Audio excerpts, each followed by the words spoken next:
Spelt is a wonderful, economical alternative to wheat. I've been baking with it for a decade now, and I love its deep, nutty flavour, its flexibility, and its digestibility. Many people who don't get on with wheat can enjoy spelt, especially if it's in a sourdough loaf. Whether you've tried spelt or not, this episode will give you everything you need to know to get the most from this grain in your own kitchen. And we'll celebrate the podcast's second e-cookbook, Sourdough Spelt Every Day, that distills so much of my baking experience into a guide that'll get you rustling up all manner of spelt goodies to enjoy.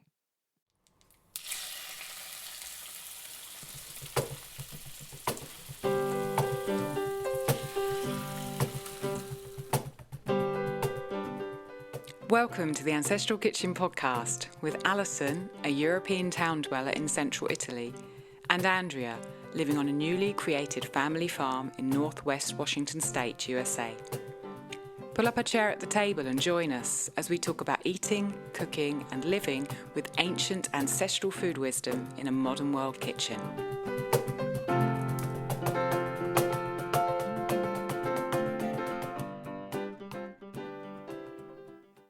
Hello, Alison. Hey, Andrea, how are you? I am well. How are you? Yeah, I'm good, thank you.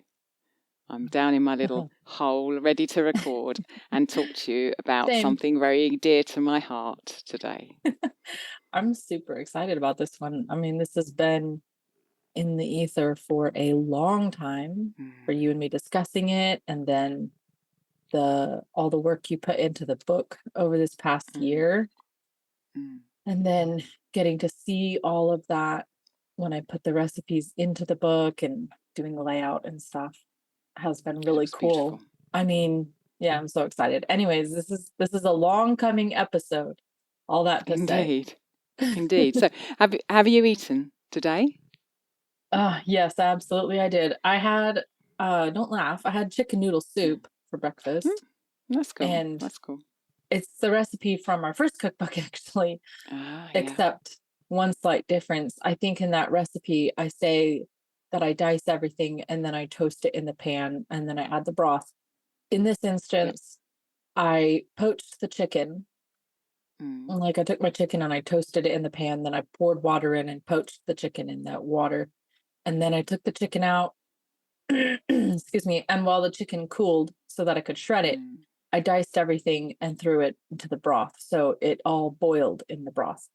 And I really like soups like that because there's just a very light sort of quality to it. I don't know exactly how to describe it, but I first ran across doing it that way when I was a kid in this rice cookbook that we have, where you put in rice and diced vegetables and you boil them all together. And I just kind of love the way it tastes when you do that. So, did you just make it for you, or did you make a bigger pot? No, I actually made a pretty big pot, and I took a half gallon up to my cousin who just had a baby a couple days ago. And I took some to our chiropractor, and then we had some last night for dinner, and then there was just enough left this morning for a bowl for breakfast. Oh, it's really nice when you just have the right amount left for breakfast. Oh, I know. It was ideal. And then I don't have to put anything, like try to, stash it again or whatever.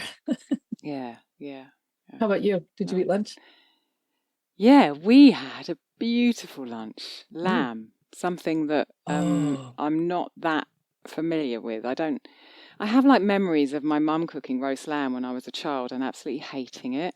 And so I kind of avoided lamb for several decades, really. Wow. Yeah, but we bought half a lamb from Flavio last weekend.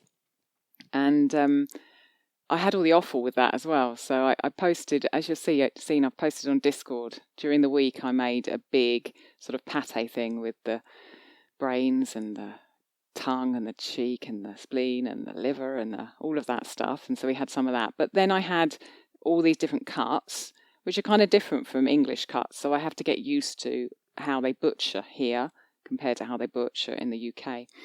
And this is the second big kind of chunk I've done in the slow cooker last night with a ton of onions, half a bottle of red wine, and what else did I put in there? Red wine, onions. And I put the joint on the top. There were some bones in the joint. I just left them all in there. And then I put in lots of thyme, wild thyme, which someone at the market had collected and sold in little jars, which just smelled beautiful. And some tomato paste. Stirred it around with a bit of water. Left it overnight on low. This morning it smelled amazing.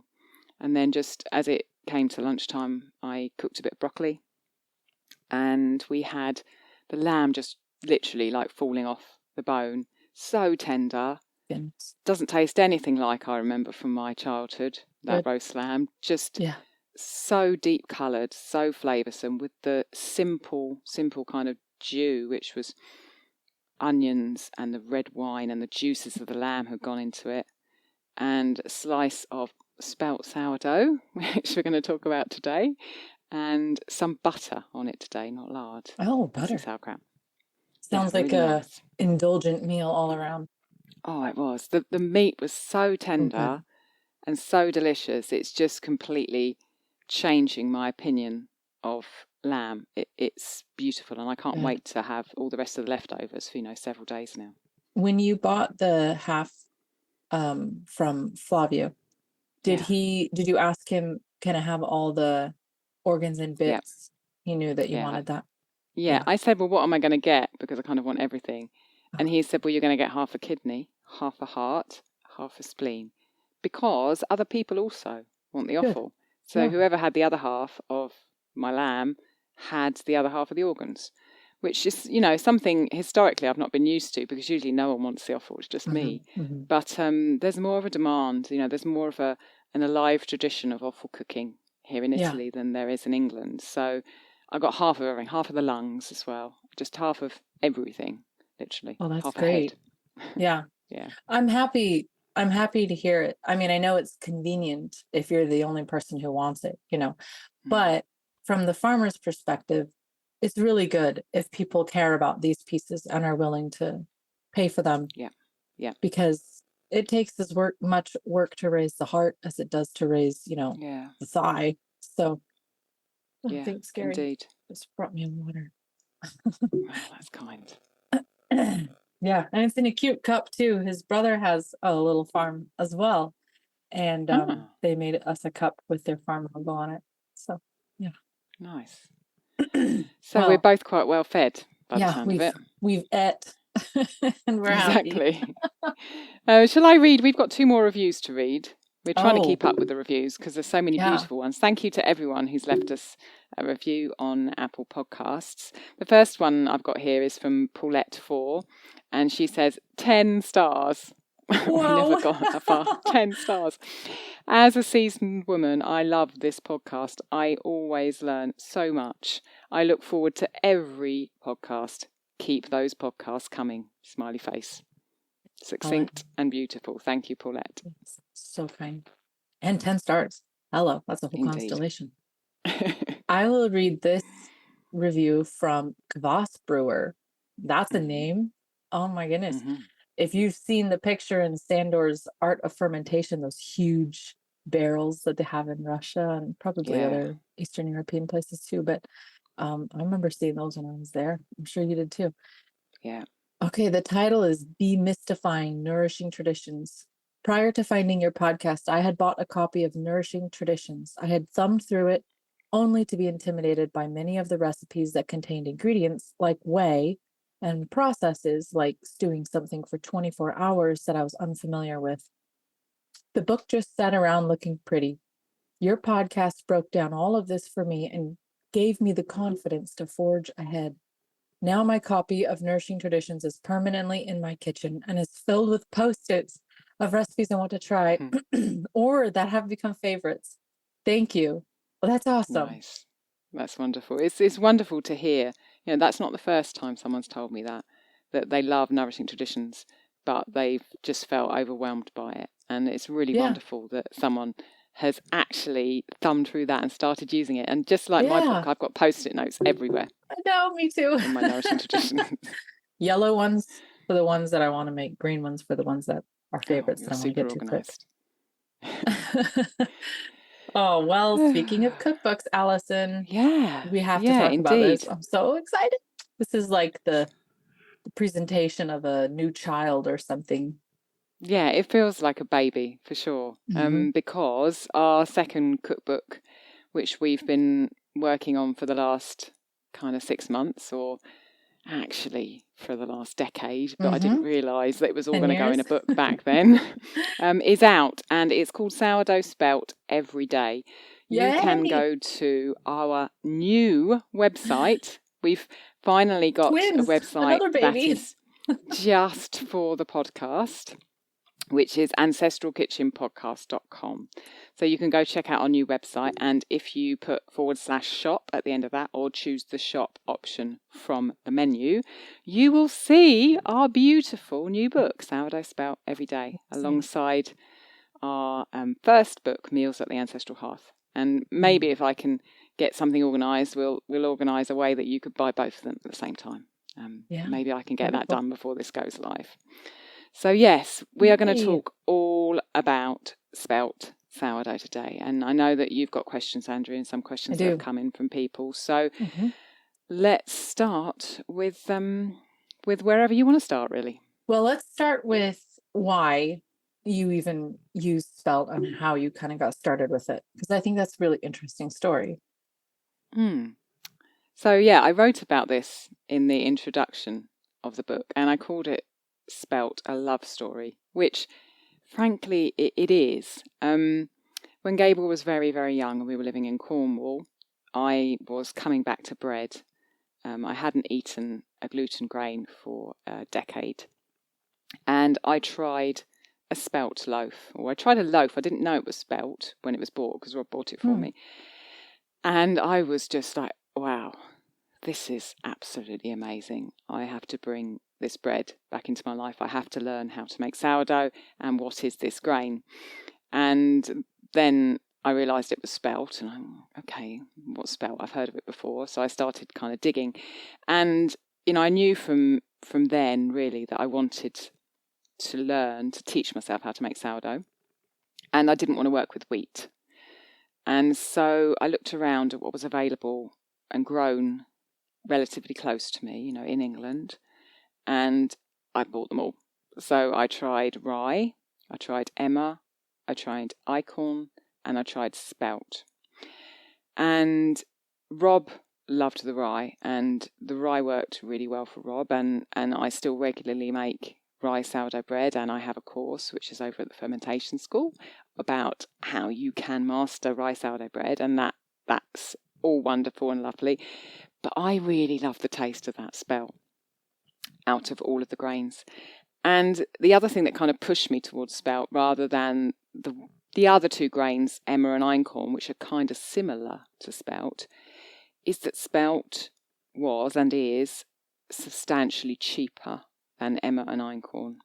There's a breakdown in the book of those three grains, or two of the grains together, and I do it for Europe and also for the US, and just show, if you're baking a certain amount of loaves every week, this is how much you're going to pay for spelt, and this is how much more you're going to be paying for emmer and einkorn. And that's a really important part of my kitchen economy. It was then, and it always is. So that was another kind of a push towards spelt. The other thing that made me like spelt was that I really found it relatively easy to work with.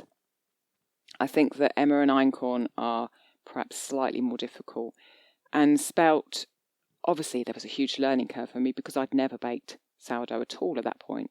I'd never made any loaf sourdough, but I liked the way I could work with spelt.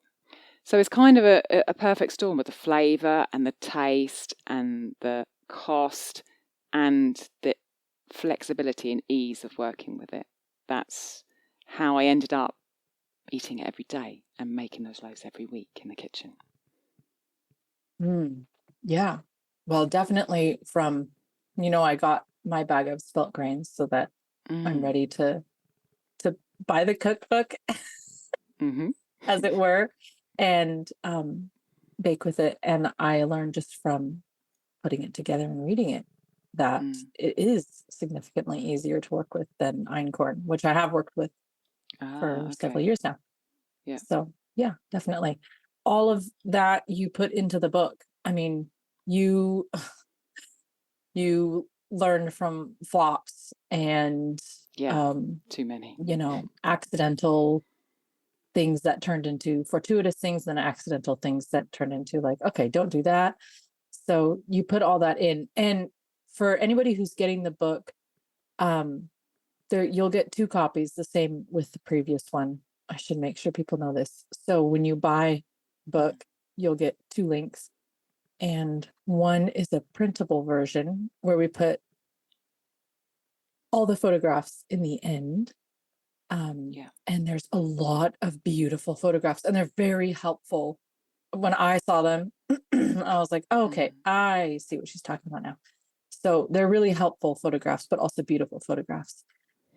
And then in the ebook version, we just have them kind of scattered throughout the recipes, which is the same way we did it with the other cookbook, but that's so that you can print it without blowing through, 2 packets. Yeah, I really wanted to put those pictures in there because particularly for the cakes, they're rather particular because the sourdough cakes, they don't have eggs in them.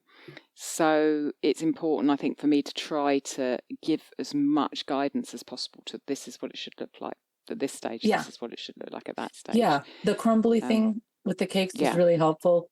Seeing I think just seeing it, because a lot of us have literally never seen anything baked with spelt before, so we don't really know what to expect.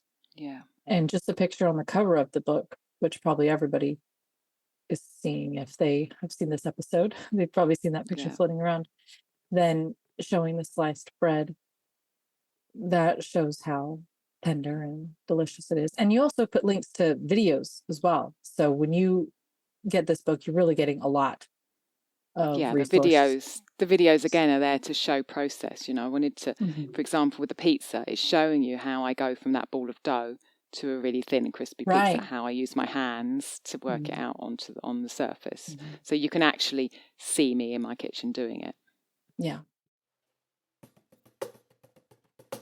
If you're into ancestral eating, you'll know that liver is a superfood.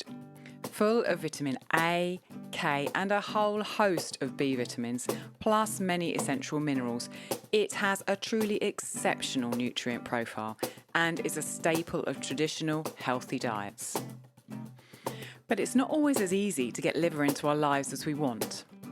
Getting a good supply, knowing how to cook it so it actually tastes good, and getting all of our family to eat it. These things can be hard, especially when we're busy or travelling. That's where Andrea and I turn to liver capsules. They give us the incredible benefits of liver without having to worry about the sourcing, the preparation, or the eating. One Earth Health produces organ capsules from 100% grass-fed New Zealand-raised cattle. As a podcast listener, you can get 5% off and free shipping by using the link oneearthhealth.com/ancestral kitchen. And each time you order, you'll also be supporting us to keep on making the podcast. Details and the link are in the show notes. So I feel like most of us know what wheat is. We've seen fields of wheat. What is spelt? So spelt is actually an ancient member of the wheat family. It was first cultivated 5,000 years BC, so the pre-Christian era. And originally, people think it was a cross between a wild goat grass and emmer. So spelt is an ancient grain. It's something that we class as an ancient grain. I call it that. And by that, I mean one that hasn't had the same treatment that wheat has in our society. I mean, maybe one day we'll do an episode on wheat and, what happened to it in the Green Revolution and how it was completely changed in order to apparently solve the problems feeding the world in the future. Wheat has been selectively bred for yield, for resistance, and that just hasn't happened to spelt. And so grains like that are generally termed as ancient grains, and spelt is one of those. But because it's part of the wheat family, it's a bit like wheat. So it acts like wheat when you work with it. But crucially, it is different to wheat.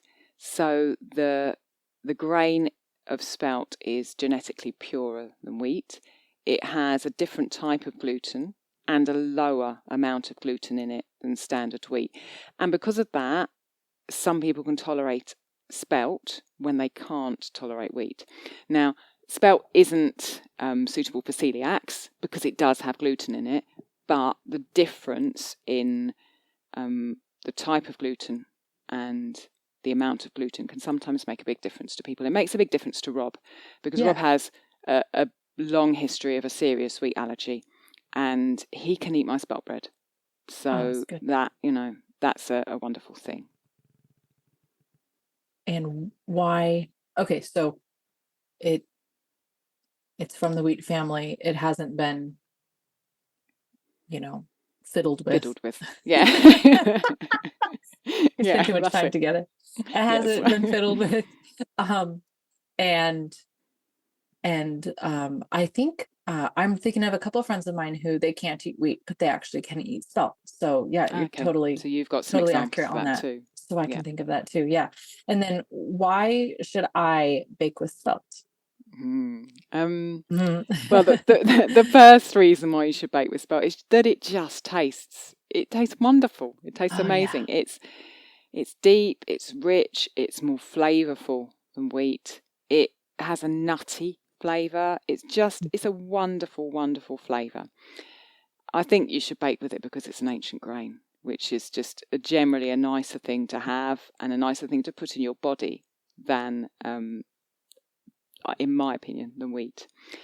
It's easy to handle, like I said earlier. The reason why I stuck with it over some of the other grains was because once you learn how to work with it, it's a good grain.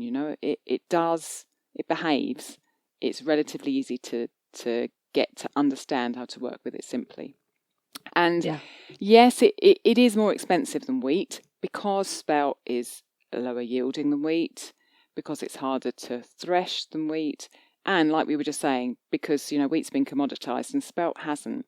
But as I said, it's cheaper than other ancient grains, so that's another reason to bake with it. There are lots of reasons to bring it into your kitchen. It's just it's a wonderful grain. Yeah, those are really important points. And it's important to note, as you kind of indicated previously when you're talking about Rob, but when animals and plants are selectively bred or even genetically modified, it is typically not for nutrient or flavor content. It is typically for, like you said, resistance to, certain, maybe even insecticides or things, completely, or yield, diseases, or how fast it grows. It's not because it tastes better. And I think that was the thing that shocked me the most when I started using einkorn, and I know would be the same with spelt. I just was floored at how good it tasted, and I just didn't know that the grain was supposed to taste so tasty. It's like supposed to taste like flour. But you put a lot of that education on how the spelt's going to work in your kitchen in the book. And they are a little bit different than modern wheat.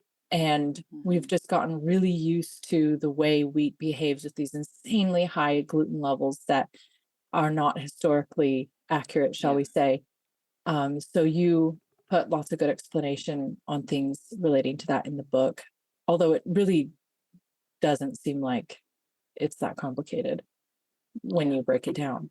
But sometimes you can't just go trade 1 cup of wheat for 1 cup of spelt, and it doesn't always work that way. So it kind of depends on what you're used to. If you're used to baking with white wheat flour, you're going to find spelt, whole grain spelt, really quite different. But with a good guide and with understanding and recipes that you can use as templates to follow again and again and again, once you get that under your belt and you get those understanding under your belt, then that's really cool. Yeah, no, absolutely. I think somebody coming from working with whole wheat that they've been grinding would have an easier time, or somebody coming from working with einkorn would find this pretty easy. Okay, Yeah. so all that being said, how different is spelt to wheat overall? Yeah. Like, So I cook with whole grain spelt probably 90% of the time in my kitchen. So most of my loaves are whole grain. And that is very different to working with white wheat. But it's not as different to working with whole grain wheat. So the handling of those loaves is similar to how whole grain wheat would be handled. Because it's an older grain, it's easier on your body. It's actually lower in phytic acid as well than wheat. It's been less GM'd, it's been less commoditized. It, as we said earlier, is different because people who have perhaps IBS problems or problems with wheat can often digest it. And also another thing that I found out recently that I didn't know, thanks to a patron who first alerted me, spelt is a low FODMAPs grain. And I went and had a look at that when the patron told me about that on Discord. And if you sourdough spelt, which obviously is what the book's all about, spelt sourdough is a low FODMAP food. So it's similar handling, but in the way that it interacts with our cells and in our bodies, it is a very different grain. And if we have particular issues with wheat, then we're going to find when we digest it, when we eat it, it's going to react very differently to how wheat would in our body. Wow, it's interesting because if you are eating low FODMAP, you'd be told don't eat any bread of any sort. Yeah. Yeah. But this is a loophole. Yeah. So what then can I bake with this spelt?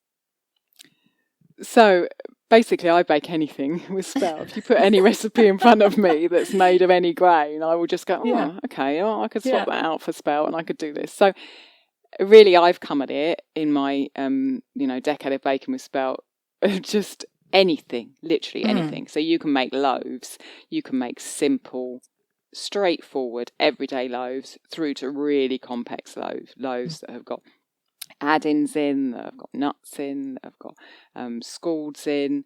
So any type of loaf. You can use white spelt or you can use whole grain. As I said, most of the recipes in the book are whole grain, but there are some that include white or what percentages of white. And you also can mill your flour and use that. And we'll talk about that a bit later in the podcast. You can make pizza, which is an absolute staple in our house. And the base is just so wonderful when you make it with spelt that you really don't need many toppings. Like you can put toppings on if you're in a kind of topping mood.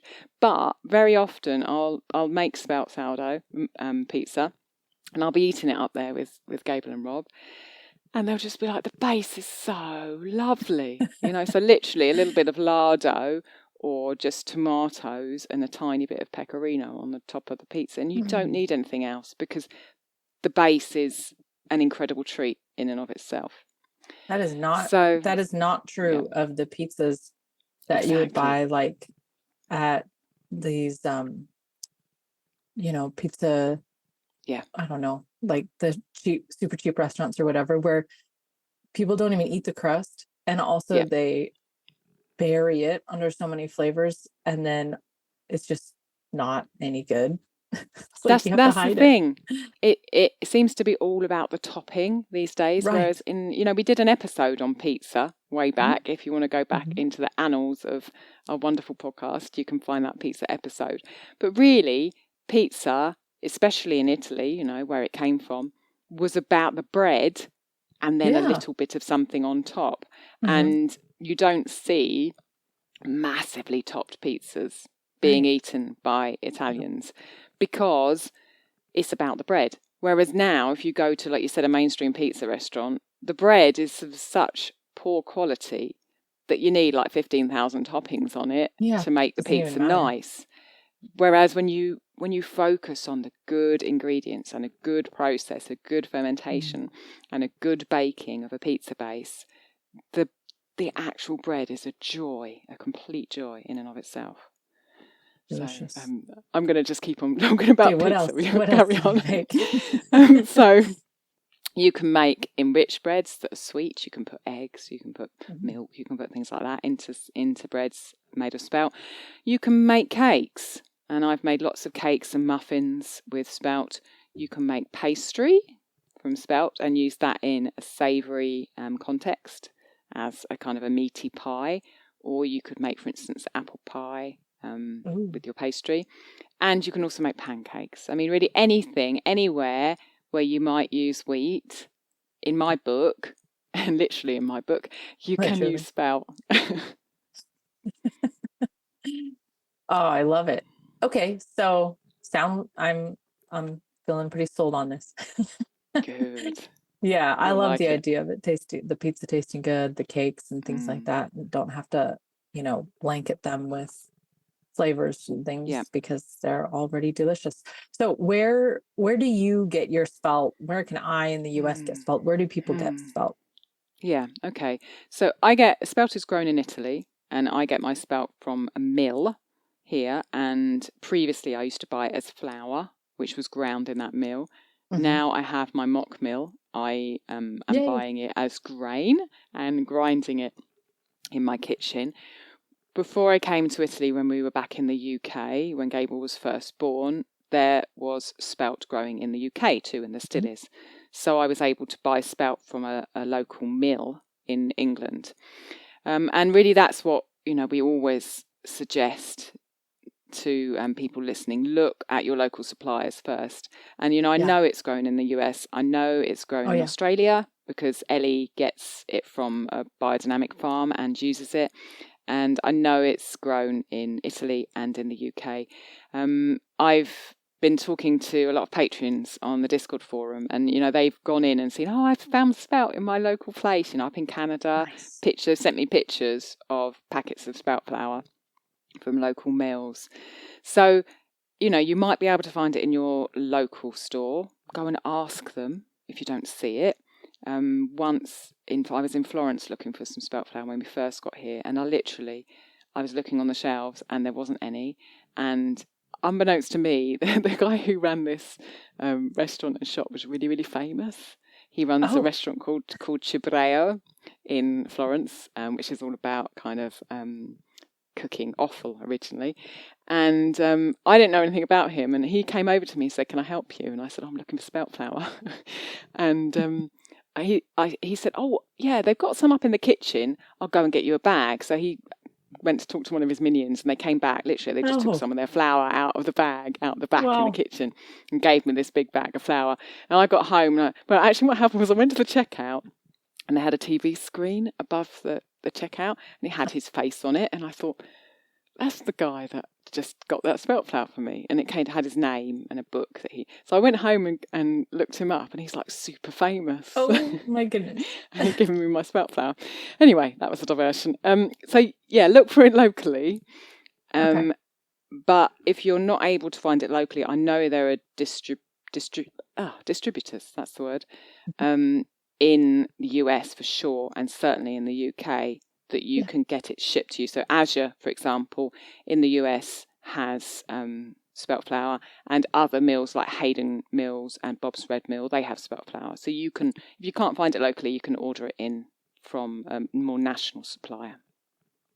Yeah, perfect. Yeah, Azure was where I found it. I haven't even looked in grocery stores, but I will say, I don't know if it's the same over there, but typically if you look in a grocery store for something like coconut sugar or organic brown sugar or einkorn, it's really expensive in a grocery store. You would not take it home and make a loaf with it. I don't know why, but they're just like, oh, this is a boutique product. But you can usually get things from Azure for really reasonable, or go, like you said, to a mill. And when I looked in my area, I found a woman who was growing it. I think that their farm actually contracts with Azure now, but they're growing it on the east side of our mountains. And she sounded kind of like Will Harris, where she said one year she was just looking at her fields of wheat, and it was commodity wheat and it was GMO wheat. And she just turned to her, I don't know, husband, son, whoever she's farming with, and she said, we're going to grow ancient grains. I'm done with this. I was like, wow, that's kind of cool. Good honor. Yeah. So if say I'm listening to this episode, I've never baked a sourdough before, ever. And now you're talking about spelt sourdough. Is this too much, or can I start with spelt? I would say I started with spelt. I had not made a wheat sourdough before I started with spelt. So if you haven't baked sourdough before and you don't want to bake with wheat, don't bake with wheat. Just start with spelt. It's not difficult. And like I said, the handling is like wheat. It's not going to be something that will give you, if you get a good guide, it's not going to be something that will give you huge problems. The book gives really, really detailed processes and baking tips and guides, plus at the back a load of resources on how to create a starter. So if you haven't created a starter before, you'll find through the book, through the resources, lots of resources to help you with that. And there's lots of information on there about proofing, what to look for, how to stretch and fold your bread, how to move from each stage to the next. And each of the recipes has that in there as well, how you know when to move from the first phase to the second phase, how you know when to put it into the oven. So there's a guide. The book is a guide, and it could be picked up by someone who's never made sourdough before and wants to start with spelt, because I kind of know, because that was where I was, those years back when Gabriel was a little boy. That's where I was. And so I tried to ensure that anyone who's in that position and wants to give it a go, I want to encourage them, because it's a wonderful grain and sourdough bread is wonderful. So there's as much information as possible as I could put in there to help guide people who are unfamiliar. It's almost an advantage if somebody hasn't baked a sourdough anyways. It's like, well, good, you got nothing to compare it to. You just learn. You just learn with spelt. Like you and spelt grow together. Yeah, awesome. Yeah, and you did put a lot of detail in there, so it really does not leave you hanging on any point. And are the books in? I know you referred to this before, but are they whole grain or white? Yeah, so most of them are whole grain, because I much prefer to work with whole grain. Some of the loaves, like I think the milk kefir loaf and the cakes, they are 50% white. Now, if you don't want to use white flour, or you're milling your own and you don't want to actually sieve it out, because that's quite a difficult process, you could just try all the recipes 100% whole grain. If you put more white in it, you're going to get more of a rise than you would from whole grain. But that's not the be all and end all. Although Instagram may make you think that it is, it's just not. And so any of the recipes in there could be made 100% whole grain. And frankly, any of the recipes could be made with half white if you prefer that, or if you want to change it up, a couple of times. Or maybe there's somebody who's trying to use up their stash of white spelt or something. They could just throw it in completely until they're out. Yeah. Okay. All right. So that kind of answers my next question, which was, can I use the book if I'm going to grind my own grain? Yes, you can. Yeah. And what you do have to remember, though, is freshly ground grain needs more water. All grains are different, and really no baking book can ever be 100% prescriptive, because grains are different each season in the same area, let alone, my grain that's been grown in Italy to your grain that's been grown over there.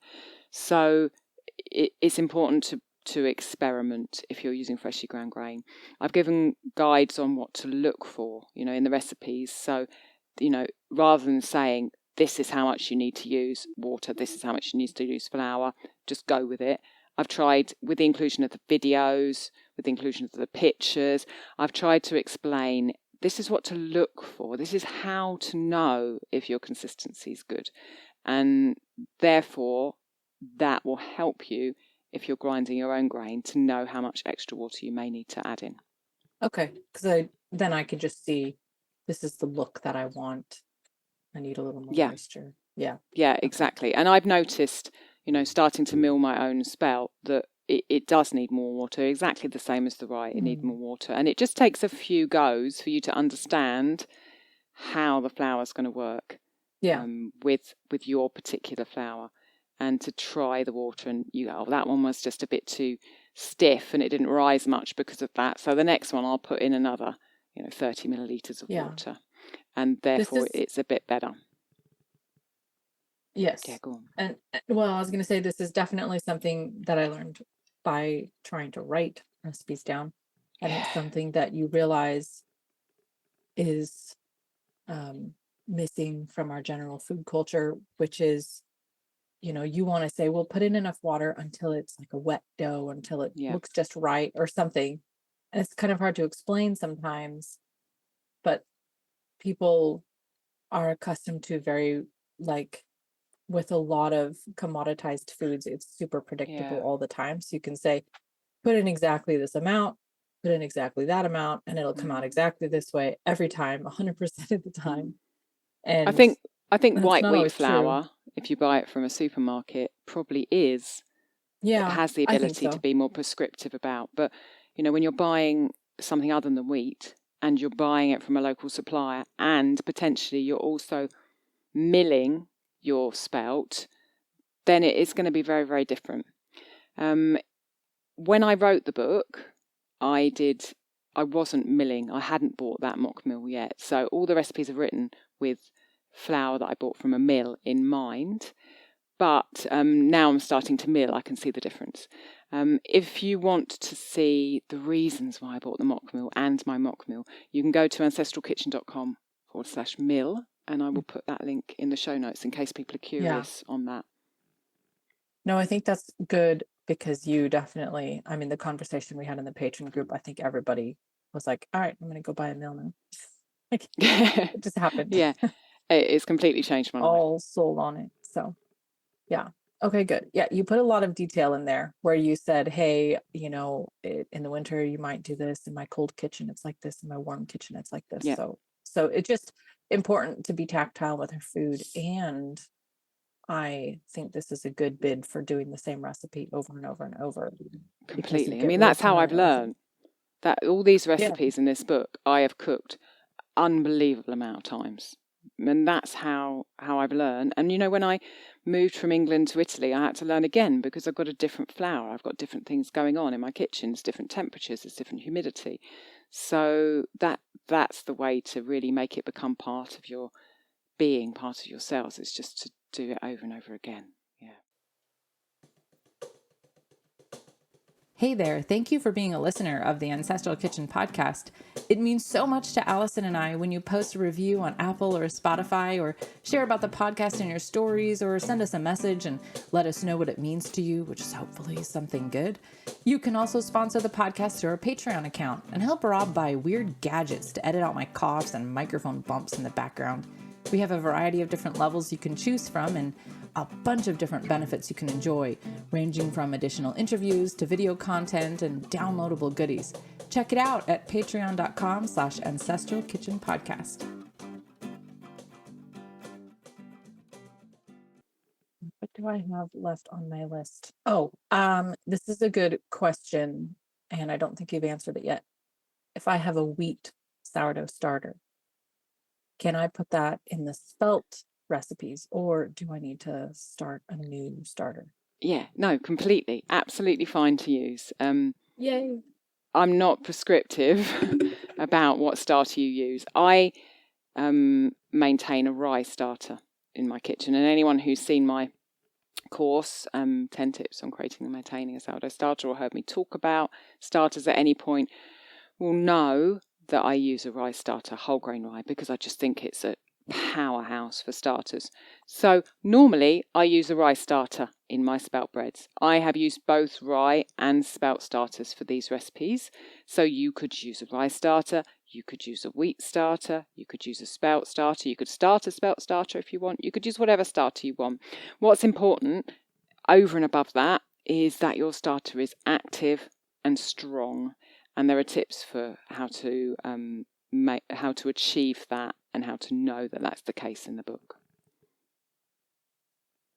You also had that really cool graphic in there where you drew out how to take care of a starter, which is like you said, it doesn't matter what starter it is, that information is solid. So that was really nice for me because I'm very visual and I liked seeing it. I know you're visual too. Yeah, I So like that was why drawing you that. made it. Yeah. Yeah. Well, that's really fun. So that's a really handy page in there. I And think that how, starters can be really complicated.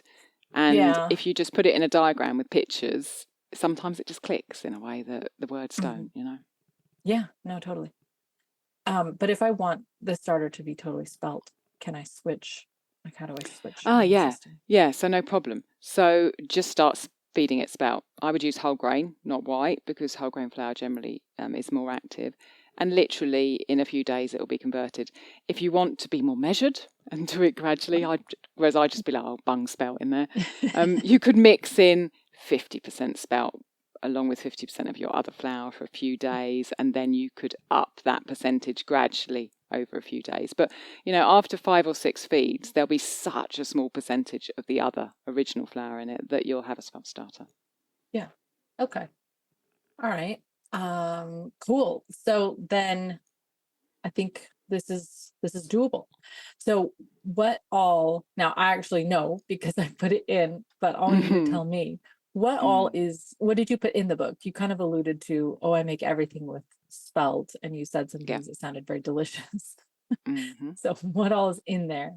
Yeah. Okay. So let's, as you said the word delicious, let's start with the recipes. So there are 11 recipes in the book, which each one of them is a kind of a lesson in itself and can be made many times to learn about that particular type of bread. So there's an everyday loaf to start with, which is a very simple spelt loaf to start with. So if you haven't made spelt before, you haven't made sourdough before, you want to start with the everyday loaf. Or if you just want to knock a loaf out and you want something simple, then the everyday loaf is a go-to loaf for spelt. Is that the one on the cover? Okay. Yes, that is the one on the cover. We changed the cover a few times, so I'm trying to remember which one is on the cover. Yeah, we had a big vote in the Patreon as to which was the best cover. Yeah, it was unanimous. That's on the cover. It was unanimous. Yeah, vote, so. That's the one on the cover. Yeah. After that, the next loaf I put in was a loaf with scald. So that everyday loaf that I just talked about, if you don't eat it relatively quickly within like 3 or 4 days, it can, depending on your humidity, have a tendency to go stale, just like any breads can.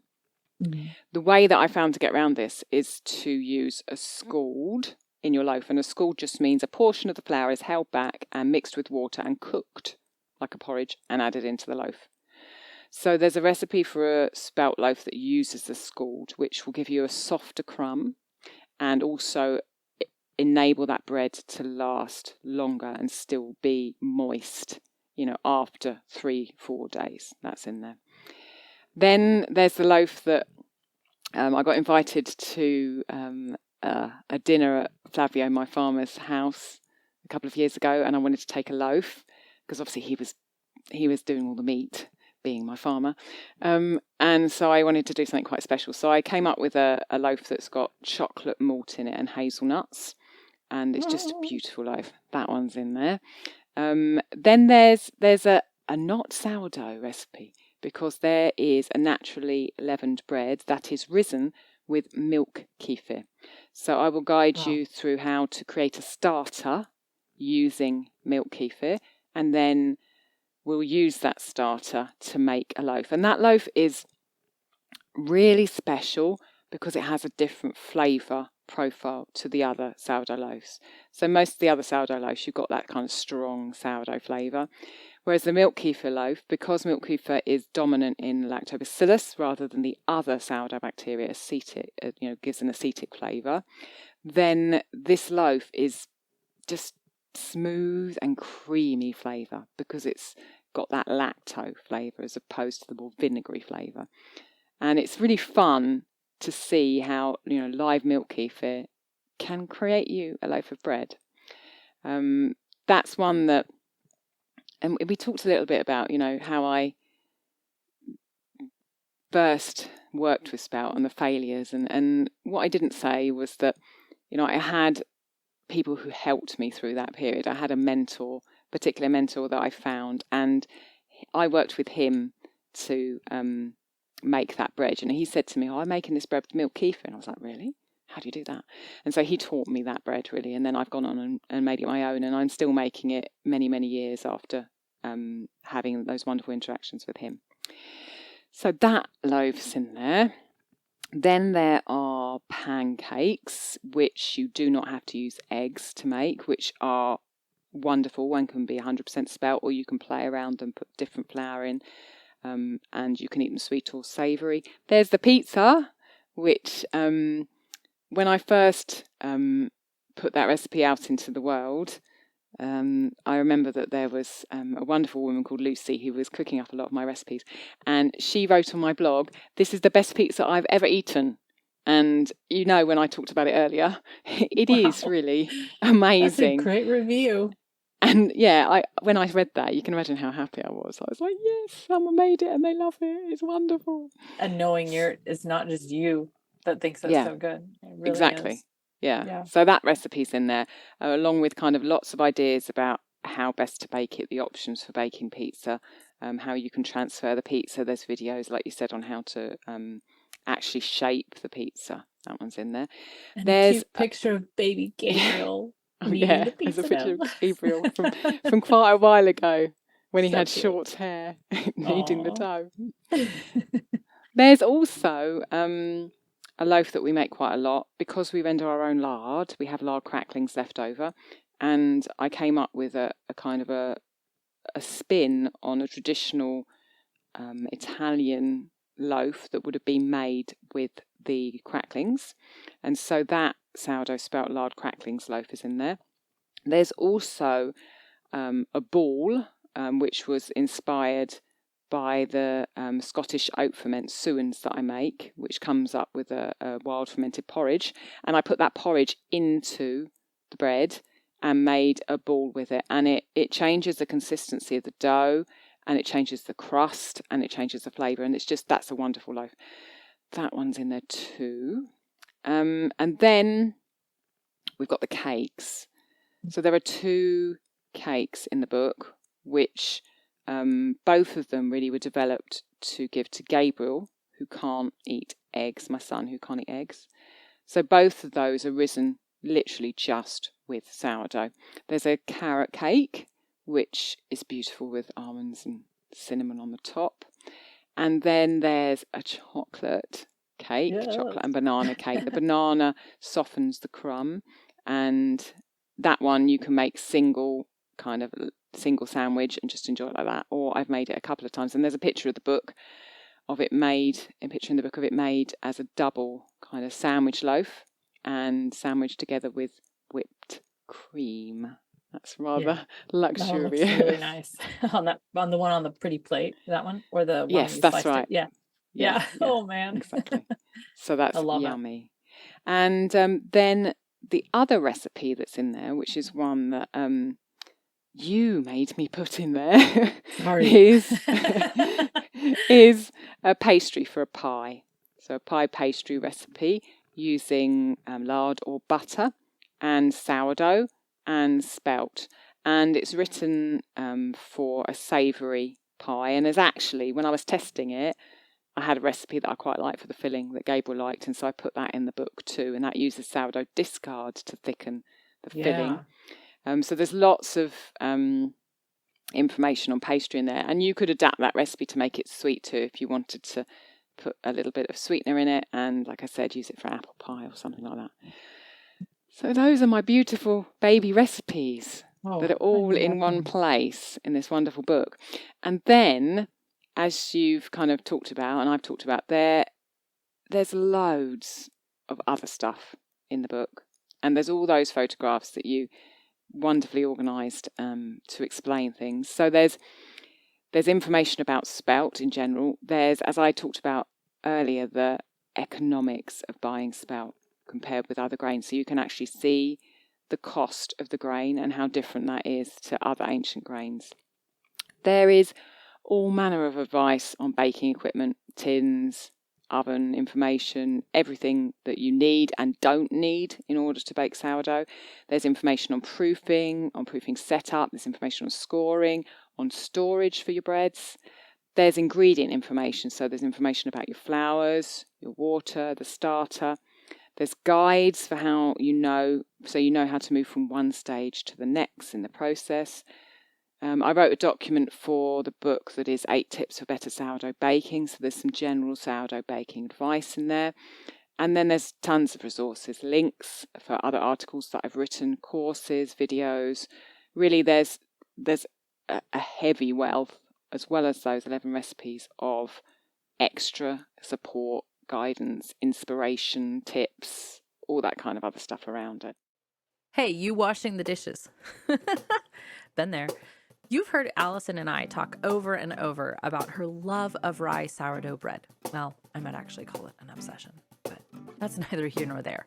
Now you can make Allison's rye sourdough in your own kitchen with her as your teacher. And she's a really good teacher. Rye is economical, it's delicious, and full of nutrients and low in gluten. There's a reason why it has been a darling of bread bakers for centuries. Make it into sourdough, as Allison will show you in her course, Rye Sourdough Bread, Mastering the Basics. And you've got an amazing, tasty, and nutritious staple in your kitchen. It's traditional and it's nutritional. In this course, you'll learn everything there is to know about how she creates and maintains her rye sourdough starter, all about whole grain sourdough rye, including the key differences between baking with rye and wheat, how to make 2 loaves, an everyday rye sandwich bread, and a delicious Russian-style dark rye loaf, and what to do with your sourdough discard, including video walkthroughs for sourdough pancakes and a tasty, sweet, spiced cake. Head to www.ancestralkitchen.com/rye. You also put in a page that I had to call you to ask you what the details were on it so that I could fill it out properly, the page. But tell me about the mentorship that you offer. So people who just maybe want to handhold a little more, or they're kind of working on a more complex problem maybe, or they just love the idea of walking through it with you personally. Yeah. How does that work? So I get asked quite a lot, will you help me with my sourdough? You know, I'm doing this and I've got a problem and I don't know what's going wrong. I don't know if I've overproofed it. I don't know if I've underproofed it. I don't know if I didn't mix it well enough. I don't know if it's my starters that's wrong. And really, I created the mentorship so that I could connect with people actually in their kitchens and get them when they've got those issues and try and guide them through it, because I've had all of those issues. I've had all of those doubts, and I've had moments where I'm so overwhelmed with not knowing what to do next or not knowing what's gone wrong, and would have really benefited from some advice. So the way the mentorship works is we connect over Zoom. So we've got the option of having the camera and you talk one-on-one with me. And I set up 2 options to kind of make it easy for people. The first one is called Get Going, which is 4 sessions. And that's a complete hand-holding through sourdough baking that's in your kitchen. And we have 4 meetings every week for a month to literally get you going. So we take you from, I don't know what to do with my starter, I can't get my starter going, or I don't know what bread to start with, or help me with this, all this kind of the struggle, the overwhelm. The idea is that I take that away from you and I move you to a place where you're turning out loaves that you're proud of. And so I answer questions, I can guide you through creating and maintaining your starter, we'll plan your loaves together, I'll keep you accountable so you actually do it, between our calls, and then I'll troubleshoot your problems. You can come back the following week and say, look, I made this loaf and it's nice because it's done this, but look, it's got this holes in it at the bottom, or it hasn't risen well, or I think I cooked it too much. And I can actually see your loaf and say, okay, what happened here? Let's try this. And then you go away and try it again. So that's the 4 sessions together. There's also the option of doing troubleshooting one-off sessions. So that's when, we've got a kind of a roadblock, we've hit a wall in our baking, and we don't really know why, just like I was saying. Is it our starter? Is it we've overproofed it? Is it we've underproofed it? If you want some hand-holding through that, it's a one-off call designed to get you over an issue or help you finesse something that you're not happy with. So like you said, there's a page in the book that puts out those two options.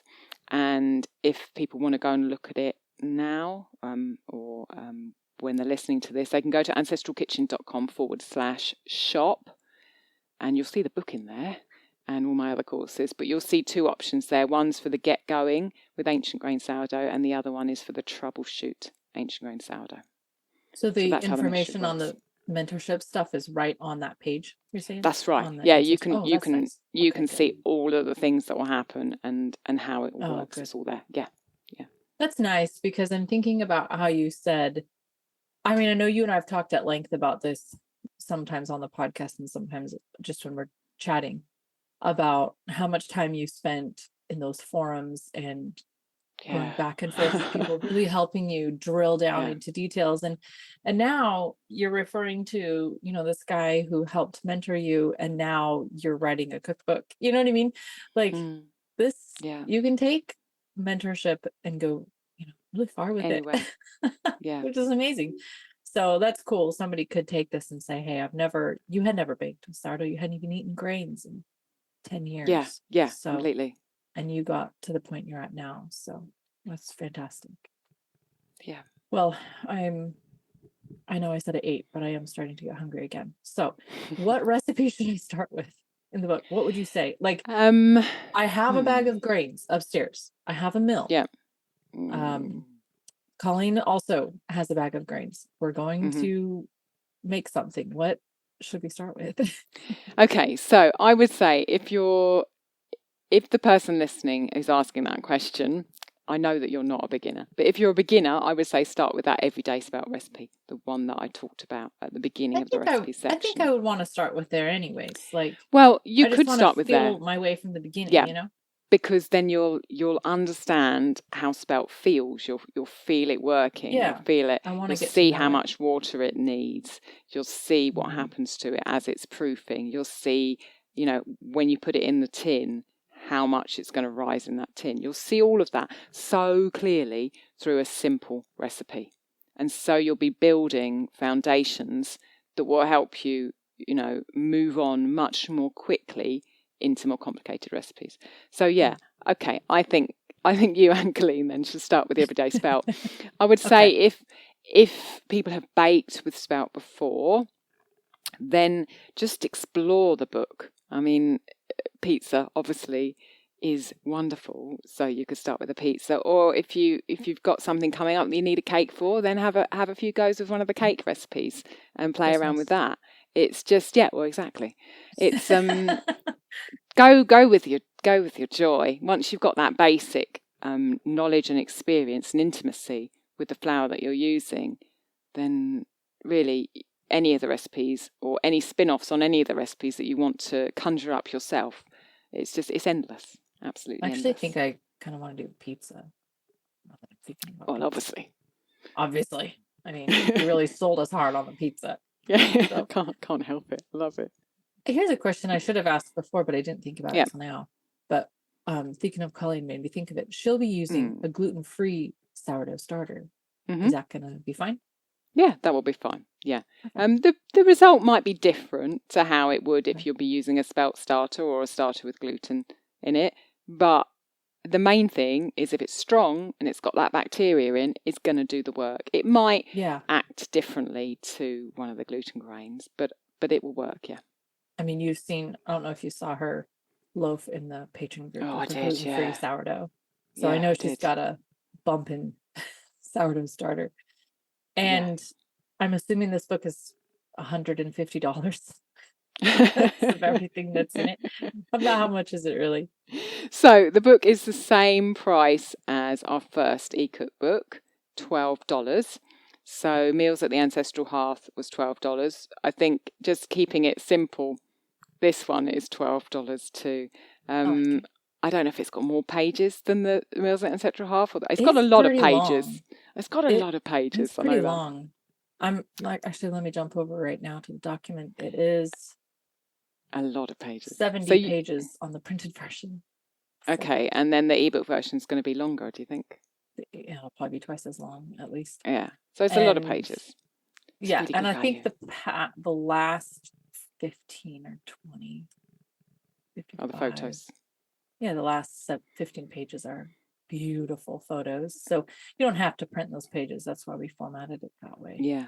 But I feel like the engagement we've had with Meals at the Ancestral Half has been really, really wonderful from listeners, from patrons, from people who've bought it, who sent us pictures of, they printed it out and put it on their kitchen shelf, the meals that people have been making from it. And I hope that this book will just be the same. So thank you to everyone who's supporting us through buying our first cookbook. And if you're interested in Spelt, then feel free to come and support us again and get, a load of my Spelt baking experience and make yourself some delicious Spelt loaves. If you've never even considered working with Spelt before, this book is, speaking as somebody who went and bought a 25-pound bag of grains, this book will sell you on the idea of Spelt.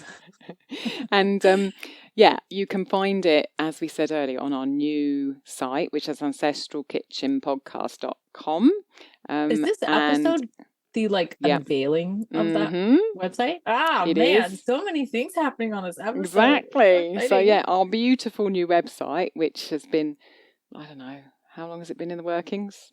6 months, probably. We've been busy, shall I say, cracking the whip at Rob. No, I'm just kidding. Yeah, getting him to do it. We've been busy. Oh man, working on stuff on the side. Yeah, there is an option in there for shop. Go there and you can find both the books. You can see the Spelt book, and I uploaded a lot of really beautiful photos to that page, and there's some text that will describe the book to you further. And we'll put that link in the show notes so you can just click and be there. And, man, this is so exciting, Alison. This book has just been needed for a long time. I know when I've talked to people who love working with ancient grains and they say I love Spelt, but they just there's not a lot of it's hard to find 100% resources. I remember that with your rye. Yeah.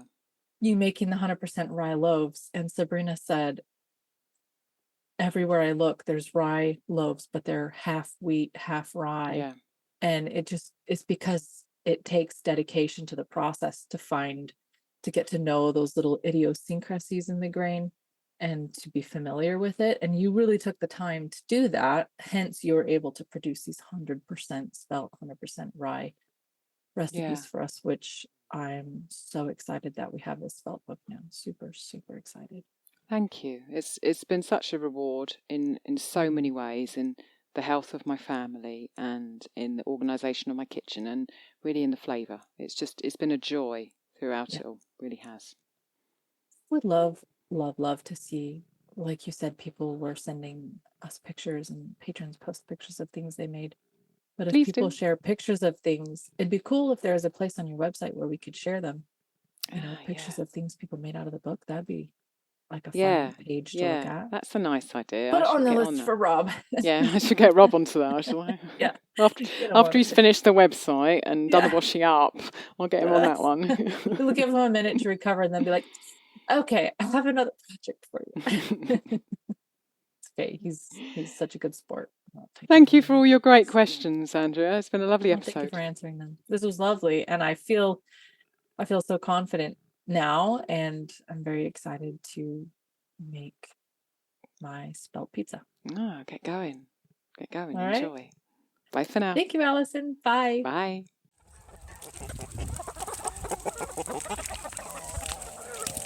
Thank you so much for listening. We'd love to continue the conversation. Come find us on Instagram. Andrea's at Farm and Hearth and Alison's at ancestral_kitchen. Until next time, we both wish you much fun, exploration and satisfaction in and out of the kitchen.